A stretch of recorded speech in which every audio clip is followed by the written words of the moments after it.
The Cloward-Piven Strategy was developed by Richard Cloward and Francis Piven in the 1960s. It outlines a strategy for radical social change by way of abusing the system to the point of destruction. We were associated with the social work tradition, which said that the programs worked as they were supposed to work. But they didn't work as they were supposed to work. And it was out of that realization, that insight, that we developed the strategy to end poverty, which called for a massive mobilization of social workers and lawyers and organizers to get people the benefits to which they were entitled. We were proposing a kind of movement that demanded what people were already entitled to by law, by regulation, by propaganda. The primary goal of the Cloward-Piven strategy is to create a political and economic crisis that would destroy capitalism and lead to the implementation of a socialist system with a guaranteed income. The strategy involves enrolling large numbers of people into the welfare system, as many people as it takes to overwhelm and strain the system until it collapses. Everyone enrolled into the welfare system is also used as an army to carry out the destruction of the current system. They are registered to vote and instructed on how to vote.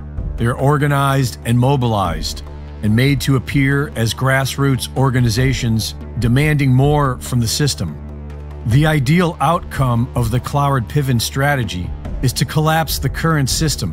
According to their theory, this will compel the government to implement a universal basic income, which would then shift the U.S. towards a more socialist system with increased government control over the economy. Everyone is being encouraged to do it. Burn it down is the new sexy ring. In high school, they compare it to the American Revolution. The Cloward-Piven strategy is a political gambit designed to overwhelm the American government by placing so many demands on the bureaucratic structure that it collapses.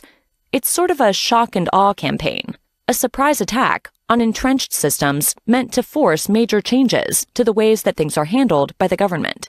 It may be messy, but it does harken back to a fundamental ideology of the American Republic. If it ain't fixed, break it. All of this explains the likes of AOC. What people like AOC are doing, what the squad is doing, is really very important, very important. But at the same time, there is this movement which is so big.